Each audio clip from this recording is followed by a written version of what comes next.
What's up, West Creek? I'm Nevaeh Darr. And I'm Stefan. And welcome back to another episode of Coyote Entertainment Television. The month of April is widely known as the month of the military child, celebrating the kids who had to endure as their parents had to move across the world. I'm excited to see this video. Let's check it out. Most people think of April for its rain and its blooming flowers, but for over 1.6 million children across the globe, April carries a different kind of significance. It's the month of the military child. We often talk about the service of our men and women in uniform.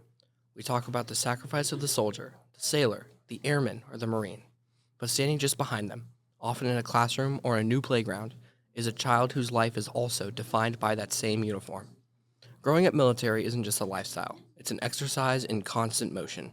While most kids are measuring their height against the same door frame for 10 years, military kids are measuring their lives in zip codes and area codes. Let's look at the numbers, because they tell a story of incredible adaptability. On average, a military family relocates every 2 to 3 years. For a child, that means by the time they walk across the stage for a high school graduation, they have moved between 6 and 9 times. That is 3 times more often than their civilian peers. It's not just a new house. It's 6 to 9 first days in a new school. It's 6 to 9 times they have to find a new best friend, learn a new bus route, and figure out where to sit in a cafeteria where everyone else already has a spot. They are the new kid perpetually. They navigate different state curriculums, varying graduation requirements, and the heartache of leaving a sports team or lead role in a school play just as they were hitting their stride. This year, the theme for the month of the military child is strength in every story, because despite the disruption, despite the 22,000 students currently studying in military schools overseas and the millions more integrated into our local communities, these kids don't just get through it, they thrive. They become masters of the pivotal moment. They learn how to read a room, how to bridge cultures, and how to build a home out of people rather than places. That's why we wear purple. On April 15th, for Purple Up Day, we blend the colors of every branch: Army green, Coast Guard blue, Air Force blue, Marine red, and Navy blue. When you mix them together, you get purple. It's the color of unity. It represents the fact that no matter the branch, the sacrifice of the child is the same. So this April, take a moment to look at the new kid in the office or the student sitting on the edge of the circle. Their story might involve a parent deployed halfway across the world or a bedroom that was packed into boxes 3 weeks ago. They're the dandelions of the military world, ready to take root anywhere the wind carries them. We see your courage, we honor your sacrifice, and we thank you for your service too, because there truly is strength in every story. For our last segment, we have footage on track and field. We got a couple interviews from players on the team along with one of the coaches. Let's see what they had to say. Who am I here with? Coach Jonathan Newland. Okay. What is the goal every season for track and field? So with our track and field program, our goal is to set every student athlete up individually in the classroom as well as for success out on the track and field program. What are your favorite events to coach?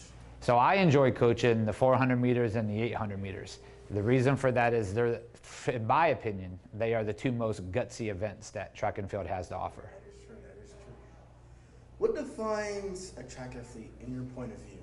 So for a track athlete, I need a student athlete who not only wants to highlight their individual accomplishments, but also look at teamwork and the welfare of the rest of their team. I actually have looked you up, and you were a phenomenal track athlete back then. Say if you were back in your old peak form, what events would you run? So I ran everything from the 400 all the way through the 3200 as individual events, and then ran on the 4x4 relay and the 4x8 relay.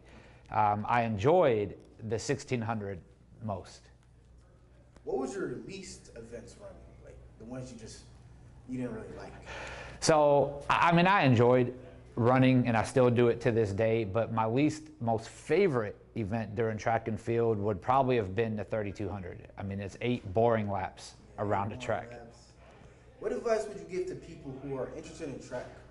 So one, you got to be coachable, right? You got to be willing to do and endure the ups and downs of a track season, and understand that some days you're going to have your best foot forward, but other days we're not going to have our best foot forward. And you got to be willing, no matter whether it's at practice that day or the following days, to come back each time. What is your favorite memory back when you did track?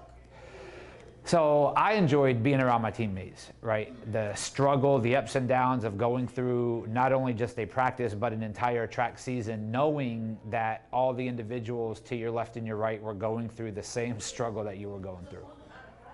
Thank you for your time, Coach Newland. All right, thank you very much, Stefan. Who am I here with? Christopher Hercules. And how long have you been doing track and field at West Creek? This is my first year. Awesome sauce. Number 2, what are your favorite track events? The 200 and 400. Meters? Yeah. Say if you could do any possible event, what event would you not want to do? Anything over 400 meters. I will not run anything over 400 meters. Like long distance, I won't do that. It's not for me.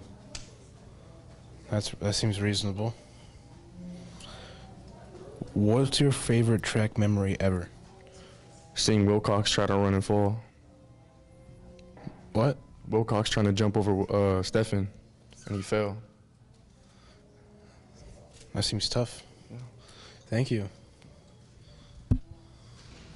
Well, that's all we have for you today. He's Stefan Kpelafiya. She's Nevaeh Darr. And we'll see you next time, Coyotes.